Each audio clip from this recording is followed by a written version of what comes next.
राहुल गांधी ने आजकल बिहार पर फोकस किया हुआ है क्योंकि चुनाव है वहां। उन्हें यह पता चल गया है कि वोट चोरी वाला उनका नैरेटिव बिहार में चला नहीं, क्योंकि बिहार की ज्यादातर आबादी तो ऐसी है कि वहां के लोगों ने या तो लालू राज देखा है, लालू राबड़ी राज, या फिर उसकी इतनी कहानियां सुनी है, इतनी तारीफ सुन ली है कि वो इस बात से परिचित हो गए हैं भली भांति कि ईवीएम से पहले जब बक्सों में वोट डाला जाता था तो वोट चोरी कैसे होती थी। तो जाहिर है राहुल गांधी को वोट चोरी का मुद्दा साइड में रखकर चलना था, इसीलिए कांग्रेस कार्य समिति में वो आरक्षण पर बोले। पटना में हुई थी कार्य समिति की बैठक, तो बिहार में राहुल गांधी ने अंततः वोट चोरी का मुद्दा साइड में रख दिया और कांग्रेस वर्किंग कमेटी की बैठक में आरक्षण पर बोले, कास्ट बेस्ड सेंसस पर बोले। उन्होंने कह दिया कि आरक्षण की 50% वाली जो बाधा है उसे उनकी सरकार आएगी तो खत्म कर देगी। अब 50% है ना, सुप्रीम कोर्ट ने एक लिमिट लगाई हुई है कि 50% से ज्यादा आरक्षण नहीं कर सकते आप। हालांकि कुछ राज्यों में थोड़ा ज्यादा है, दक्षिण के कुछ राज्यों में, लेकिन केंद्र सरकार की नौकरियां जो हैं उनमें 50% से ज्यादा नहीं है। तो राहुल गांधी का कहना है कि जो बाधा है ये 50% वाली वो संशोधन करके इसको चेंज कर देंगे और 80%, 85% या जो भी है वो कर देंगे। तो ये उनका दावा है। तो मेरा कहने का मतलब है कि वोट चोरी का मुद्दा उन्हें समझ में आ गया कि वो किनारे कर दिया, उसको उसका कोई मतलब नहीं है वहां पे। तो चलो दूसरी बातें करते हैं, ऐसी बातें जिनका बिहार में मतलब है, जो सुनते हैं लोग। तो क्या? तो कास्ट बेस्ड सेंसस, आरक्षण, यही दो चीज सुनते हैं। अब राहुल गांधी ने यह भी कह दिया कि ठेकों में भी आरक्षण देंगे। ठेका जिन जिन लोगों को मिलता है उनको भी, सरकारी जो ठेके मिलते हैं उसमें भी आरक्षण देंगे। उन्होंने ये भी कहा कि बिहार के हालात बहुत खराब हैं। आज़ादी के बाद से लगातार बिहार की जनता के साथ अन्याय और शोषण हुआ है। केंद्र और राज्य में बैठे सत्ताधारियों ने इस राज्य की संभावनाओं को कुचल दिया, जबकि यहाँ के लोग मेहनतकश और प्रतिभाशाली हैं। ये राहुल गांधी के बोल हैं। मेरा तो उनसे एक ही सवाल है, भाई आज़ादी के बाद से यानी 1947 से 1977 तक किसका राज रहा? राहुल जी आप मुझे बता दीजिए। आपकी ही पार्टी का था, आपकी दादी, परदादा, पिता, आपकी ही चली 1977 तक, यानी आज़ादी के बाद के 40 सालों तक बिहार में आपकी पार्टी ने राज किया। तो बिहार क्यों पिछड़ा रहा? इस सवाल का जवाब तो आपको देना चाहिए। पूछने का अधिकार आपको नहीं है, दूसरी पार्टियां पूछ सकती हैं, आप नहीं पूछ सकते। राहुल गांधी ने कहा कि बिहार शिक्षा, रोजगार, स्वास्थ्य और उद्योग जैसे बुनियादी क्षेत्रों में पिछड़ा क्यों है। मेरा फिर से वही बेसिक सवाल है, आप बताइए क्यों पिछड़ा है, आपने क्यों पिछड़ा रखा उसको? इसका जवाब सत्ताधारी दलों की नीतियों में छिपा। ये भी कह रहे हैं कि बिहार क्यों पिछड़ा है, इसका जवाब सत्ताधारी दलों की नीतियों में छिपा। तो आप ही तो 40 साल तक थे, 1977 तक आप ही थे, बता दीजिए आप। वर्षों से बिहार को योजनाबद्ध तरीकों से उपेक्षित किया गया, ये उनका कहना है, राहुल कह रहे हैं। तो भाई हम भी तो यही कह रहे हैं। आजादी के बाद 1977 तक कांग्रेस का शासन रहा, तो आपने क्यों नहीं किया? आपके बगल में जो बड़े बूढ़े बैठे हैं कांग्रेस कार्य समिति के, जो मल्लिकार्जुन खड़गे टाइप जितने भी हैं, उनसे पूछिए ना कि आपने बिहार को पिछड़ा क्यों रखा। कभी विरोध क्यों नहीं किया इस बात का कि चलो इस राज्य में सबसे ज्यादा मिनरल्स हैं, सबसे ज्यादा संपन्न हो सकता है ये राज्य। तब झारखंड भी था उसमें, आपको याद होगा। तो चलो इसको आगे करें, इसमें योजनाएं अच्छी अच्छी लाएं। आपने क्यों नहीं? उन नेताओं से पूछिए ना जो आपके बगल में बुजुर्ग बैठे हुए हैं। 1977 में इमरजेंसी हटी और चुनाव हुआ, तो आपकी दादी के अत्याचारों से दुखी होकर जनता ने पूरे देश में उन्हें हराया, इंदिरा गांधी को पूरे देश में हराया। तब आप बिहार में भी हारे। फिर जनता पार्टी की सरकार आई जो बाद में फेल हो गई। इसके बाद 1980 में फिर आपकी सरकार आई और 5 साल बाद 1985 में भी आपकी सरकार आई, यानी करीब 10 साल और, तो यानी 50 साल हो गए। तो आज़ादी के 78 सालों में 50 साल तो आपकी पार्टी ने राज किया भाई। तो जो सवाल आप पूछ रहे हैं वो पूछने का हक आपको नहीं है। तो ये बताइए कि आपने गरीबों, पिछड़ों दलित आदिवासियों को जानबूझकर पिछड़ा क्यों रखा? आप बताइए, ये सवाल मेरा आपसे है। लालू राबड़ी का राज तो 1990 के बाद शुरू हुआ, आपका राज तभी खत्म हुआ। बिहार को लूटते हुए उन लोगों ने देखा तो उन्होंने भी बहती गंगा में हाथ धो लिए। तो 50 साल का हिसाब पहले दे दीजिए, फिर बात करते हैं। उसके बाद नीतीश कुमार से हिसाब मांगिएगा। और ध्यान रखिए, जिस लालू के साथ मिलकर आप चुनाव लड़ रहे हैं ना, उनकी भी सरकार नीतीश के साथ काम कर चुकी है। तो जवाब मांगते वक्त भी जरा सा ध्यान रखिएगा।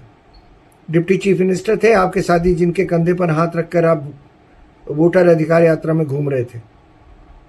तो जवाब नीतीश से मांगने का मतलब है कि लालू पुत्र तेजस्वी पर सवाल उठाना। ध्यान रखिएगा इस बात का, राहुल गांधी जी। दोस्तों, राहुल गांधी ने कहा कि किसान और मजदूर मजबूरी में पलायन कर रहे हैं, युवा रोजगार के लिए दर दर भटक रहे हैं। आरोप लगाया कि सत्ता में बैठे नेताओं ने केवल अपने परिवारों और करीबी लोगों का विकास किया। क्या बात है राहुल गांधी, आप कैसे कह सकते हैं? आपके परिवार का विकास तो इस देश में सबसे ज्यादा हुआ है। ये तो आप अपने ऊपर कह रहे हैं। और दूर जाइए तो लालू यादव का परिवार, उन्होंने सिर्फ अपने परिवार का विकास किया, जिसके साथ आप महागठबंधन बना के आप अब की बार चुनाव लड़ेंगे। शर्म आनी चाहिए। मुझे तो समझ में नहीं आता, ये जो बोलते हैं इनको कोई समझाने वाला है या नहीं, इनका कोई सलाहकार है या नहीं। कह रहे हैं बिहार में अपार प्राकृतिक और मानवीय संसाधन है। अरे तो अब जागे हो, 50 साल पहले क्यों नहीं जागे? किसी ने रोका था तुमको बिहार का विकास करने के लिए? क्यों नहीं किया?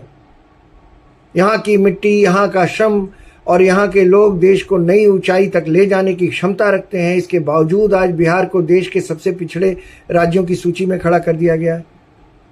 तो बिहार पिछले 20 साल की अवधि में ही खराब हुआ है क्या? उसके पहले बहुत अच्छा था। मुझे बता दीजिए 50 साल आपने क्या किया है? जुबान तो मांस का लोथड़ा है, कुछ भी हिला दो, कुछ भी बोल दो। जातिगत जनगणना की आवश्यकता पर खूब जोर दिया आपने कांग्रेस कार्य समिति की बैठक में। आरक्षण पर खूब बोले। मुझे एक बात बता दीजिए, जातीय जनगणना के आंकड़े आपकी सरकार ने 2011 में क्यों जारी नहीं किए? बताइए। कर्नाटक में आपकी सरकार ने अभी हाल ही में कराया, क्यों नहीं जारी किए? जातियों में देश को बांटना, अगड़ों को पिछड़ों को अलग करना, जिससे आपका एजेंडा चले। आप आरक्षण कहते हैं, 50% की सीमा हटवा देंगे अगर मेरी सरकार आई तो। कभी आरक्षण से हो रहे फायदे के बारे में सोचा आपने? कभी ये सोचा कि 1947 से अब तक क्या फायदा हुआ है? कोई सिस्टम ऐसा दिया कि जरूरतमंदों को आरक्षण मिले, जिनको जरूरत हो उनको आरक्षण मिले? अगर आरक्षण सिस्टम से मिल रहा होता तो आज दलितों की स्थिति अच्छी होती। लेकिन जिस दलित को आरक्षण का लाभ मिला उसकी पीढ़ियों को मिलता रहा, आज भी मिल रहा है। और दलित भूमिहीन खिथियर था, उसकी पीढ़ियां आज भी बेगार कर रही हैं, उसको कोई फायदा नहीं मिला। इसका मतलब आज़ादी के 78 साल बाद भी आपको ये नहीं पता कि आरक्षण असल में कैसे दिया जाना चाहिए। राहुल गांधी की नज़र इस बात पर क्यों नहीं पड़ी कि दलितों पिछड़ों में जो ताकतवर था, आरक्षण सिर्फ उसी को और ताकतवर बना रहा है और कुछ नहीं। मतलब दलितों के अपने ब्राह्मण हो रहे हैं, जो दलित समाज में अपनी जाति की वजह से आरक्षण पाकर नाम कमा चुके हैं, शहरों में बस गए हैं, रुपए, पैसे और राजनीतिक पहुंच या ताकत के मामले में बहुत मजबूत हैं।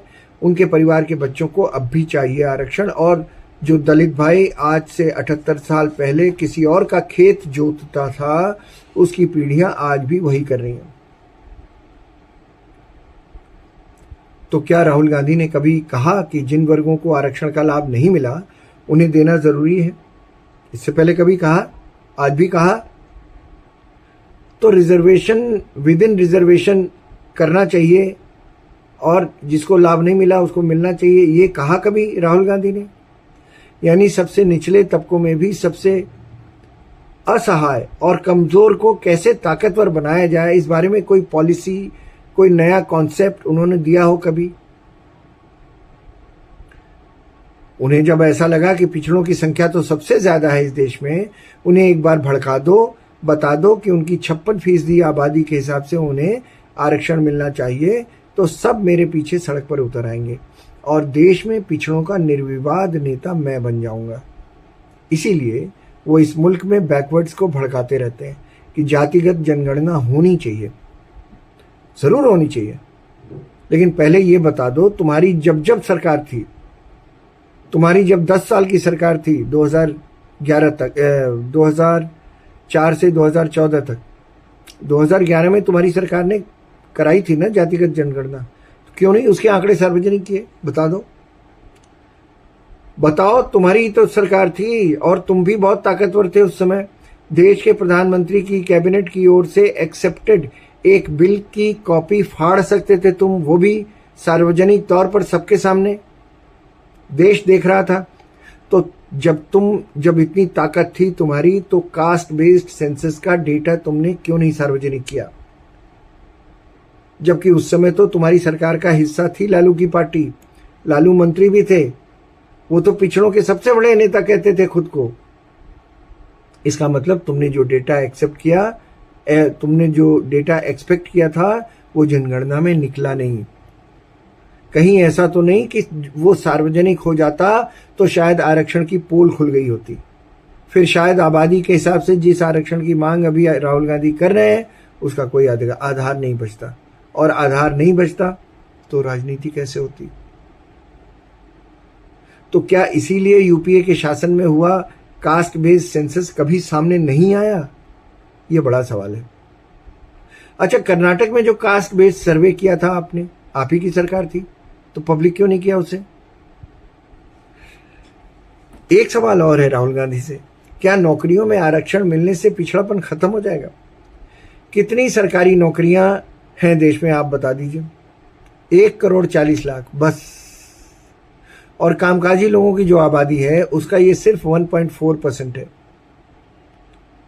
तो किसे बेवकूफ बना रहे हो भाई? हर राजनीतिक दल आरक्षण को लेकर राजनीति करता है, और कुछ पार्टियां तो अस्तित्व में ही आरक्षण की मांग उठाकर आई हैं। और अगर ये सब सही है तो बताइए कि आपने 2011 में सेंसस का डेटा पब्लिक क्यों नहीं किया? कर्नाटक में जहां आपकी सरकार है, डेटा पब्लिक क्यों नहीं हुआ? ये स्टोरी अच्छी लगी हो तो इसे शेयर कीजिएगा, लाइक कीजिएगा और कमेंट कर जरूर बताइएगा आपको कैसा लगा। आज के लिए बस इतना ही। किसी नए मुद्दे पर आपसे फिर भेंट होगी। मुझे दीजिए इजाजत। नमस्कार।